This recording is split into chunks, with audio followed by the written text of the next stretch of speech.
Ouidah, l'affluence exceptionnelle des Vaudondaises représente à la fois une opportunité et un défi. Entre retombées économiques, développement des infrastructures et valorisation du patrimoine culturel, la mairie joue un rôle clé dans l'organisation et l'optimisation des bénéfices de cette célébration. Dans cet entretien, nous aimerions comprendre l'impact des Vaudondaises sur Ouidah et les actions mises en œuvre pour en maximiser les effets positifs. L'exercice se fait avec Monsieur le maire de la commune, Christian Ouetienou. Bonsoir. Bonsoir, monsieur le journaliste. C'est un réel plaisir pour nous d'avoir ces échanges avec vous. Plaisir partagé. Je profite de l'occasion pour vous souhaiter la bienvenue à Ouidah, cité historique, cité emblématique. Toujours fier de votre ville? Très fier, et c'est normal. Parce que vous savez, notre ville est une ville très riche, riche d'un patrimoine historique et touristique à nul autre pareil. Et une ville qui a beaucoup à offrir, une ville que le gouvernement du Bénin a décidé de révéler au monde. C'est une chance pour nous, filles et fils de Ouidah, d'être là, et particulièrement pour moi d'être là en ce moment, pour bâtir tout cela. Monsieur le maire, pourriez-vous nous indiquer les chiffres clés démontrant l'impact des Vaudondaises sur Ouidah?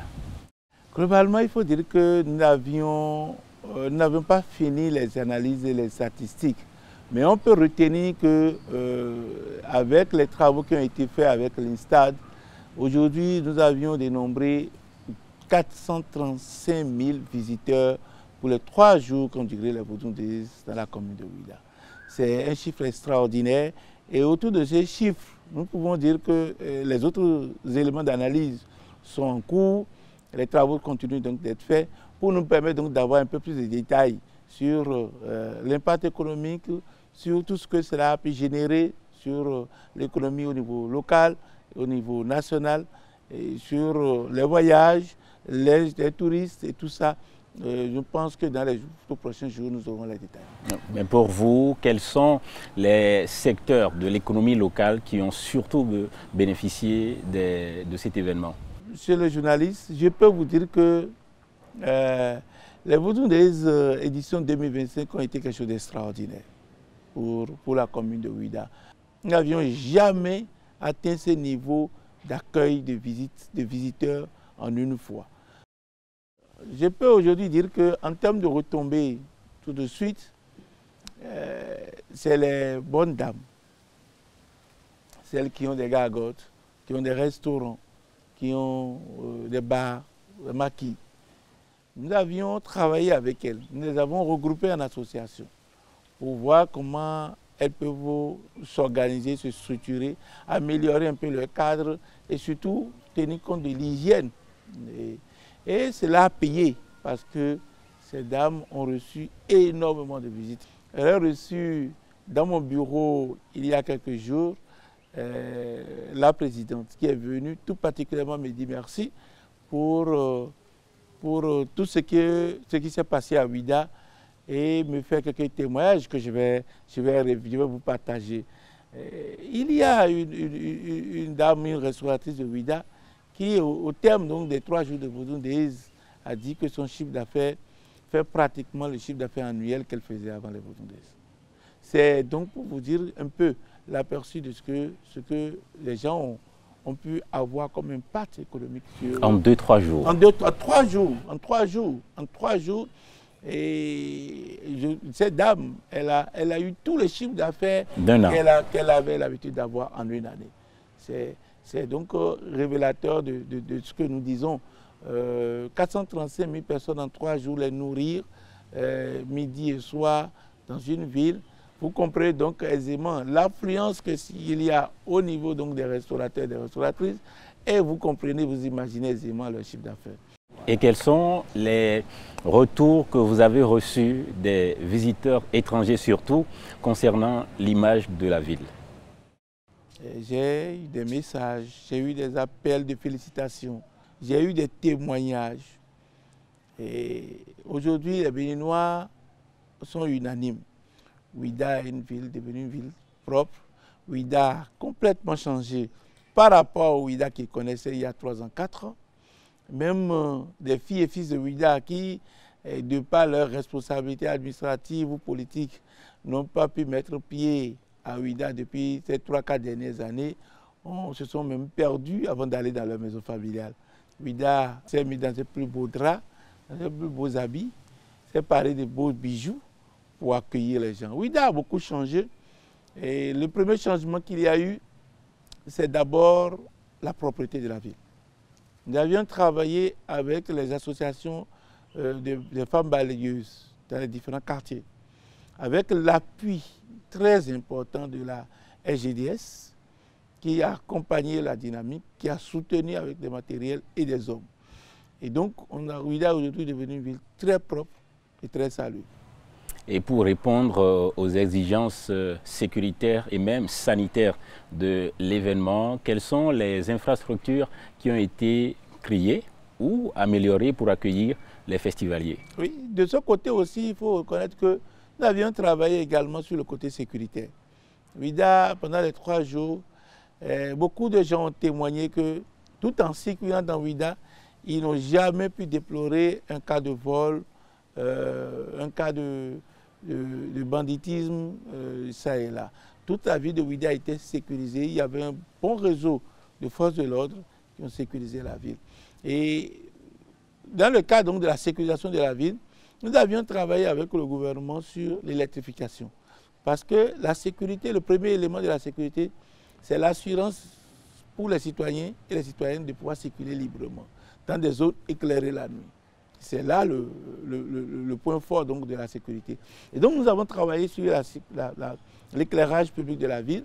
L'éclairage public a été fortement densifié. Des poteaux ont été posés par la mairie, sur instruction donc, du conseil de supervision de moi-même. Nous avions fait le tour, nous avons regardé les quartiers où il y avait de faibles densités. Nous avions commandé quelques poteaux lampadaires solaires que nous avons posés. Ensuite, le gouvernement nous a accompagnés en mettant à notre disposition quelques lampadaires également qui ont été posés ça et là. Et aujourd'hui, nous pouvons nous réjouir que Ouida est devenue une ville plus éclairée. Et comment ces aménagements, ces différents aménagements s'inscrivent-ils dans la stratégie globale de développement urbain de la ville? La ville de Ouida a un patrimoine touristique inestimable, basé sur 3 éléments. Le premier élément, c'est le vaudou, qui aujourd'hui est un peu, à l'instar de toutes les religions, fait de Ouida une capitale donc, du vaudou, et donc qui commensurablement va permettre donc, à des millions de personnes de fouler notre sol, de venir résider ici pour venir pratiquer leur religion. Ensuite, il y a que Ouida a été pendant plusieurs siècles le théâtre vivant donc, de cet ignoble commerce qu'est l'esclavage. Chose que le gouvernement du Bénin aujourd'hui a décidé donc de révéler, de transformer en patrimoine touristique pour pouvoir montrer au monde. Et donc ça, c'est le deuxième patrimoine. Et le troisième patrimoine important, c'est la position balnéaire de Ouida, qui, avec sa belle plage, les lagunes, les sables et tout ça, le soleil, qui en fait un lieu privilégié et qui attire beaucoup de touristes. Alors, aux côtés donc de ces 3 ensembles, il y a que Ouida a également une terre de savoir, de culture, de connaissances. Et donc, à ça s'ajoutent un certain nombre d'éléments qui font la beauté, le charme de Ouida et donc qui en fait l'une des meilleures villes touristiques. Et donc, nous, en tant que maire de Ouida, avec mon conseil communal, nous avions travaillé pour mettre en place un plan de développement urbain qui tient compte donc du développement de la ville en s'appuyant sur ces 3 éléments et adapter le développement de la ville au programme touristique. Et donc, cela a permis aujourd'hui à la mairie de pouvoir investir dans plusieurs infrastructures touristiques, notamment majeures, notamment ces sites sur lesquels nous sommes, qui est le Centre culturel de rencontre internationale John Smith, qui est une structure importante dans tout le programme culturel donc, de l'Afrique, puisque c'est un joyau exceptionnel que nous avons, qui participe donc à la mise en valeur, à la révélation donc, du patrimoine touristique et culturel du Bénin au monde entier. plusieurs chaînes internationales sont venues il y a réaliser des documentaires ici. Des grands peintres et artistes du monde entier sont venus faire des résidences d'artistes ici pour réaliser des œuvres ici. C'est donc pour vous dire qu'aujourd'hui, nous travaillons acharnement à la mairie de Ouidah pour structurer le développement de la ville en lien avec ces investissements touristiques et cette vision touristique que le gouvernement du Bénin a pour la ville de Ouidah. Alors, comment la mairie mobilise-t-elle les acteurs locaux, entrepreneurs, commerçants, associations, pour maximiser les retombées des Vodou Days? Nous avions prévu et organisé une séance d'évaluation, débriefing, comme on le dit souvent dans le jargon populaire des Vodou Days. Cette séance, elle a permis donc d'écouter les différents acteurs.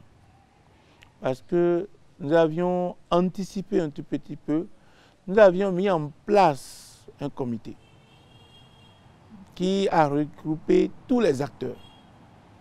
Donc, que ce soit les restaurateurs, que ce soit les hôteliers, que ce soit les étudiants, que ce soit les hommes de culte, que ce soit les lieux de culture, tout ce qui rentre dans le processus de gestion des Vodou Days et de réussite des Vodou Days dans la commune de Ouidah, on les a mis dans ce comité et ils ont joué leur rôle, que ce soit les administratifs également. Ils ont joué leur rôle. Et maintenant, nous avons donc fait le point avec eux pour voir comment est-ce que ça s'est passé. Qu'est-ce qui n'a pas marché? Qu'est-ce qu'on aurait pu améliorer pour les éditions à venir? Et globalement, la satisfaction est totale pour les uns et les autres. Seul Dieu fait les choses sans imperfection. Nous, en tant qu'êtres humains, on a trouvé quelques écueils, on a trouvé quelques petits défauts et quelques situations urgentes qui ont été mal gérées. Et ça, c'est inhérent à toute œuvre humaine.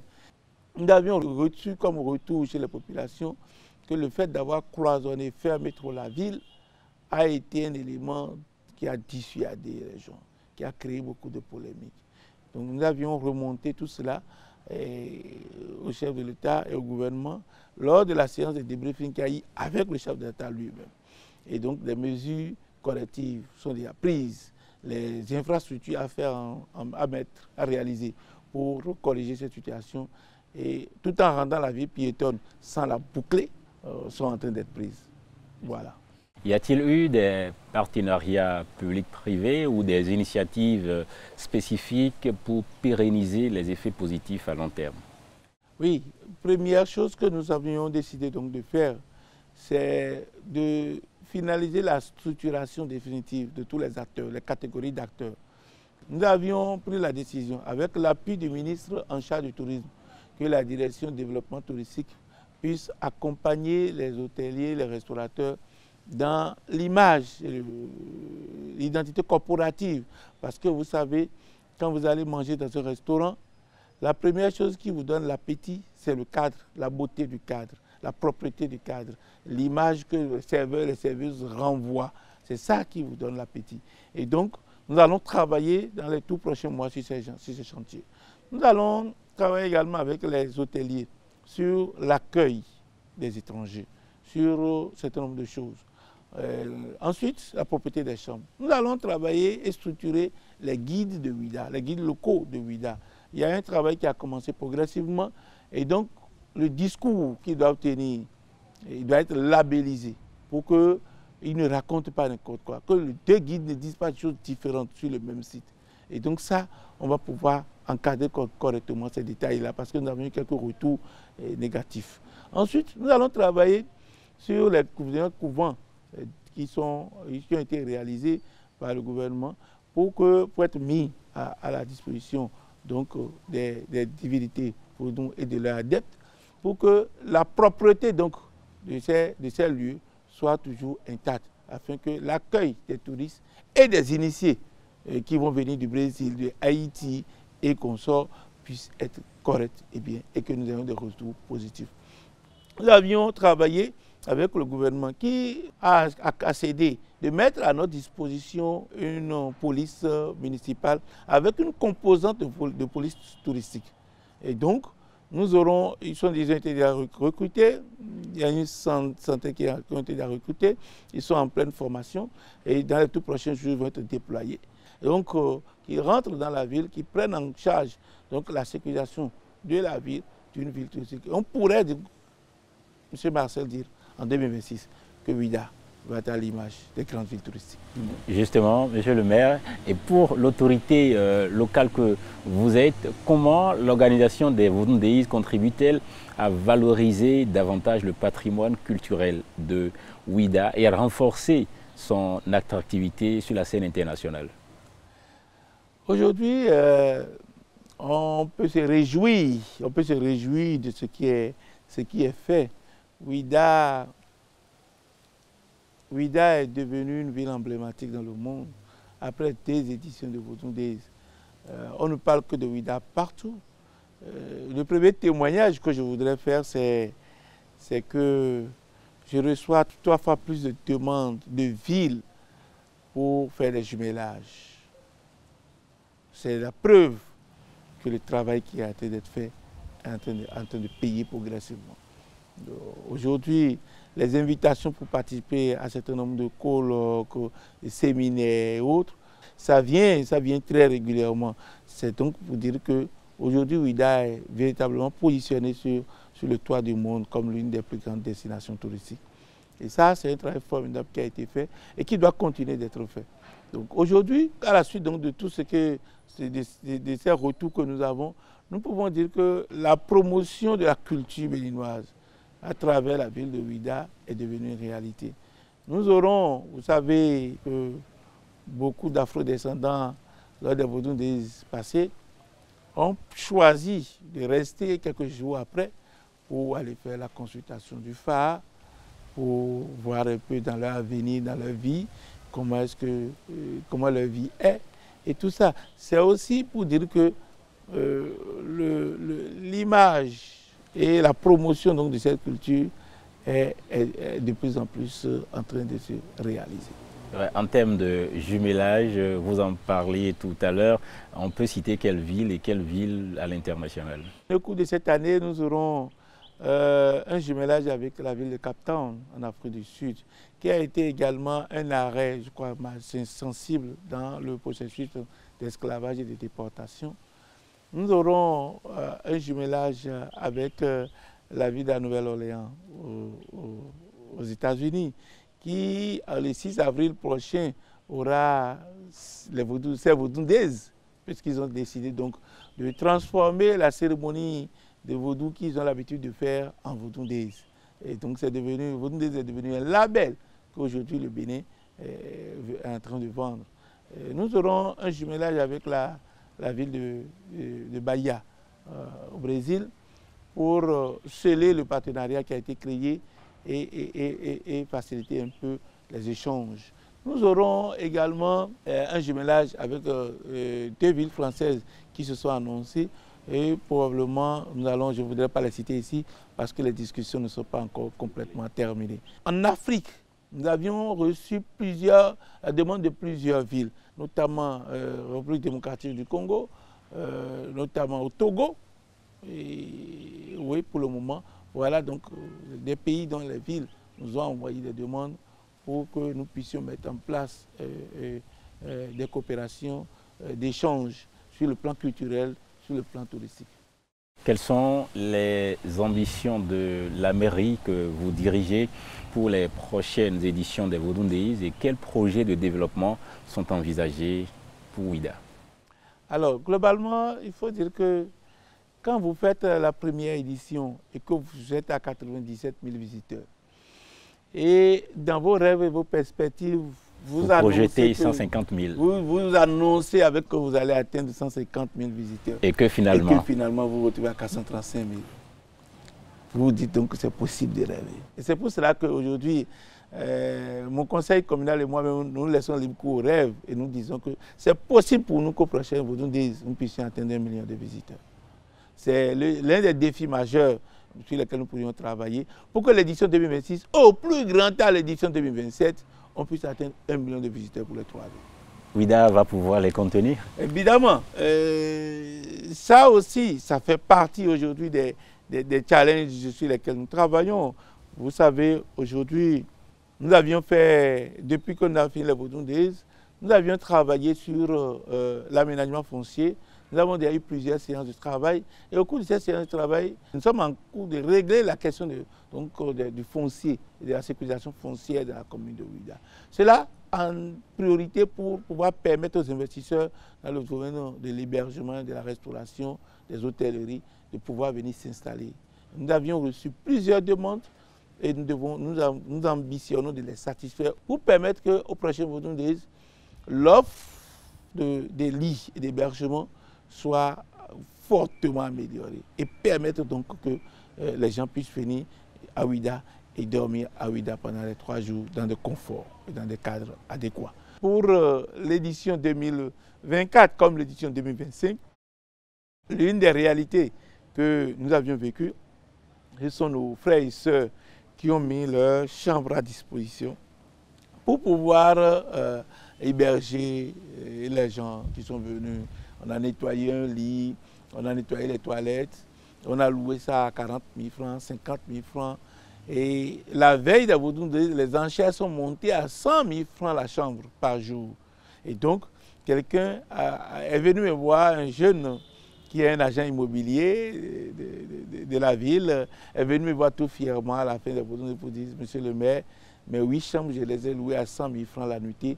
Et donc, j'ai eu 100 000 francs fois 3 jours pour 8 chambres. C'est beaucoup, hein? Ça fait 2 400 000 en 3 jours.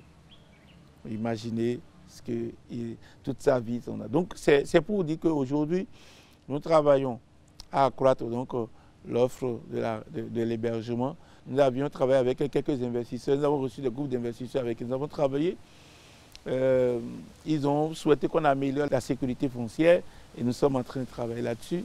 Et donc, nous pensons que d'ici mars, avril, on va régler ces problèmes et permettre donc à ces investisseurs de pouvoir construire des guest houses, des hôtels pour pouvoir accueillir les gens. Y a-t-il déjà de nouveaux projets de développement envisagés pour Ouida?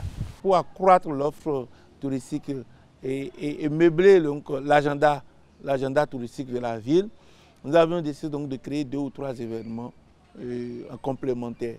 Et le premier événement va être un événement sportif. Et donc pour cela, il faut donc accroître l'offre d'infrastructures sportives pour pouvoir donc accueillir des événements sportifs majeurs, tant pour le plan national que pour la sous-région. Et donc nous sommes en train de travailler actuellement avec quelques experts privés, mais également avec l'appui du ministère des Sports, qui a déjà envoyé 2 ou 3 experts pour regarder avec nous un peu tout ce qui est en train d'être fait. Globalement, nous allons donc pouvoir créer, pendant les vacances, un grand événement sportif qui va mobiliser plusieurs centaines de milliers de personnes et autour donc du sport et de loisirs. Il y a également un très grand événement culturel, je dis culturel et de loisirs, qui est en cours de préparation et qui pourra être réalisé également dans Ouida et qui va également venir compléter un peu l'ensemble du package que nous allons mettre à la disposition des Béninoises et des Béninois, mais également de nos frères africains. Monsieur le maire, quel serait votre mot de conclusion de cet entretien? Alors, je voudrais en un premier temps vous dire merci. Merci de m'avoir permis de révéler un peu plus Ouida après les Vodou Days à nos frères et sœurs. Merci de me permettre de dire aux Béninoises et aux Béninois que la ville de Ouida travaille acharnement pour justifier son titre de l'une des plus grandes villes touristiques de l'Afrique de l'Ouest et donc, de ce fait, contribuer fortement à l'accroissement du PIB de notre pays. Je voudrais tout particulièrement à la fin de cet entretien remercier le chef de l'État, le président Patrice Talon, pour sa capacité à voir très loin ce que le commun des mortels ne peut pas voir. Et surtout son engagement et sa détermination à contribuer à bâtir cette nation en y laissant ses empreintes.